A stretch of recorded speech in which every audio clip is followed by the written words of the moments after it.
ஒரு நாள் இயேசு ஒரு கிராமத்துக்குள்ள போனாரு. 10 குஷ்டரோகிகள் அவருக்கு எதிராக வந்தாங்க. தூரத்துல நின்னு, "இயேசு ஐயரே, எங்களுக்கு இறங்கும்" என்று சத்தமிட்டாங்க. இயேசு அவர்களை பார்த்து, "நீங்க போய் ஆசாரியர்களுக்கு உங்களை காட்டுங்க" என்று சொன்னார். இயேசு ஏன் அப்படி சொன்னார் தெரியுமா?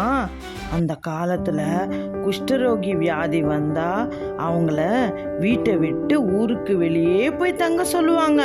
அந்த வியாதி யாருக்காகிலும் சுகமானா அவன் ஆசாரியரிடம் போய் காட்ட வேண்டும்.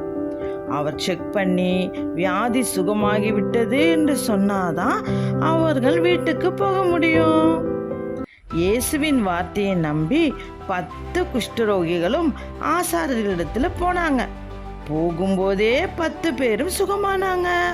ஆனா ஒருவன் மட்டும் திரும்பி வந்து இயேசுவின் பாதத்துல விழுந்து நன்றி சொன்னான்.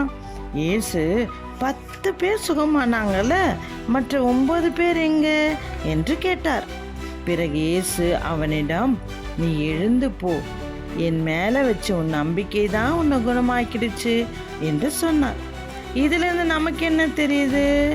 குணமானவங்கள ஒருவன் மட்டும் வந்து நன்றி சொல்லி இயேசுவுக்கு மகிழ்ச்சியை கொடுத்தான்.